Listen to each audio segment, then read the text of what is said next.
So this video, I want to show you a process that I call QRS. QRS stands for two things, actually. Q represents the quadrant. What I would like you to do is to actually sketch the angle in standard position in the appropriate quadrant. So you're going to be sketching the terminal side. The R actually stands for the reference angle. So once we have it sketched, we're going to be finding or labeling the reference angle. And then the S stands for the sign. And that's going to be either positive or negative, depending on whether, depending on what quadrant we're in. Okay, so the QRS, quadrant reference angle sign, it's a little thing that you can go through to make sure that you've thought about all the parts to finding the exact values and finding the what they say is to write as the function of a positive acute angle. Okay. Now the other thing QRS stands for is quick reference sketch.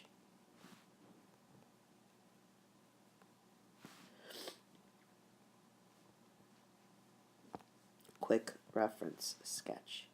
Okay, so when I say quick, I mean real quick. I don't want arrowheads and XY axes labeled and all that stuff. We're just going to do things real quick. Now, in class, we talked about a reference angle. And if I can recall or refresh your memory, a reference angle actually... Okay, so the reference angle is the angle that's trapped between the terminal side and the x-axis. Always the x-axis. Okay, so if I were to look at the four quadrants once again, and, we did this in class, but just because I want to make sure that you really understand this. In quadrant 1, the reference angle, and we denote the reference angle by alpha. The reference angle is here. It is the angle of rotation in quadrant 1. For an angle in quadrant 2, the reference angle sits here between the x-axis and the terminal side. For an angle of rotation in quadrant 3, the reference angle sits right here.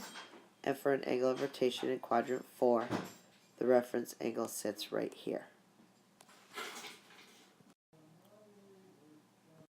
So the directions here are going to tell you to write each of the following as a function of a positive acute angle.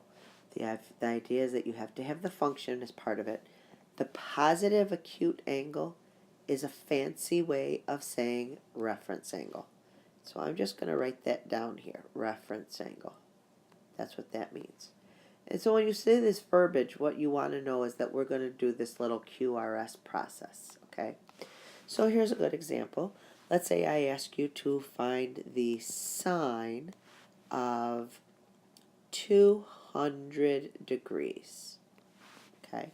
So what QRS says is this. QRS says, okay, I'm going to draw the terminal side 200 in the appropriate quadrant. The R is the reference angle, and that sits right here, and that's going to be 20 degrees. Because keep in mind, if this is 200 and this is 180, then this angle is 20 degrees past 180. The S is the sign, and keep in mind the sign is about positive or negative. And we looked at that in class today, where we saw that because, again, all students take calculus, in quadrant 3, because tangent is positive, sine would be negative. And so it's going to be negative for the reference angle of 20 in quadrant 3. So this would be equal to the negative of the sine of 20. Let's do another one. Let's say I ask you to find the cosine of 140 degrees. Okay, so again, I have this QRS. Q being draw it in the appropriate quadrant, boom, with the reference angle here, sitting right here at 40, because this angle happens to be 40 degrees shy of 180. Remember, we always use the x-axis for our reference angle. Always, always, always. And so if I'm in quadrant 2 or 3, I'm going to be coming here to the 180. So my reference angle is 40. And again, because all students take calculus, in quadrant 2, sine is the one that's positive, which means cosine is negative. And so when I rewrite this, I will write it as the negative of the cosine of 40. Okay, let's do another. I'll go the tangent of 250 degrees. I'm going to write it as a function, so I know it's going to be tangent of a positive acute angle, so I need the reference angle. So once again, QRS, 250 sits right around there in quadrant 3. This is the reference angle. Again, be careful to always go to the x-axis. You don't want to use the y-axis. We want to use the x-axis. And so if this is 180 and this is 250, that is 70 degrees past 180. And then because all students take sine, the tangent function, is positive in quadrant 3. So the tangent of 250 is exactly the same as the tangent of 70. Okay, I want you to try one now. Okay, so it's the sine of 145 degrees. Write down your QRS, because until we're really good at this, I want you to think about all 3 parts. Go ahead and pause and see if you can get yourself through this. Okay, so that's going to be your answer. Again, you're in quadrant 2 with a reference angle of 35, and in quadrant 2 the sine function is positive. So the sine of 145 is the same as the sine of 35. This one's a little different. It's cosine of a negative angle of rotation, negative 70 degrees. And so again, if we QRS it, it doesn't really matter whether you go to the coterminal angle or not. Negative 70 degrees would be an angle of rotation in this direction into quadrant 4. But what you need to realize is that the reference angle, the actual angle measure, is going to be positive. The negative just tells you the direction of the rotation. So the reference angle itself is actually still 70.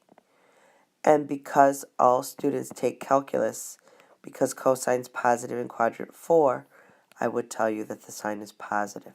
So when I rewrite this, the cosine of negative 70 is going to be the same as the cosine of positive 70. I know that seems a little weird, but that's the way it works. Okay, one last example here. Sine of 400 degrees. Now we know that 400 degrees is beyond our 360. So what I'm going to do is create the coterminal angle to 400 degrees, which, if you remember our process, we subtract 360. 400 degrees is actually the same as the sine of 40 degrees. Again, keep in mind 400 would be all the way around to 360 and then past another 40 degrees into quadrant 1. So the sine of 40, I'm done. 40 degrees is already positive and acute, and that would be my answer.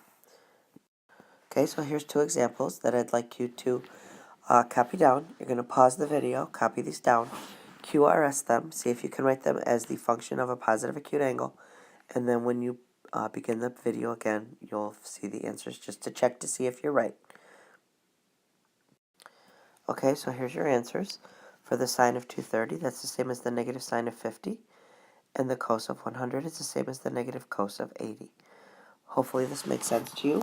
If you have questions, bring them into class tomorrow, and we will be practicing this kind of thing. Thanks. Have a good night.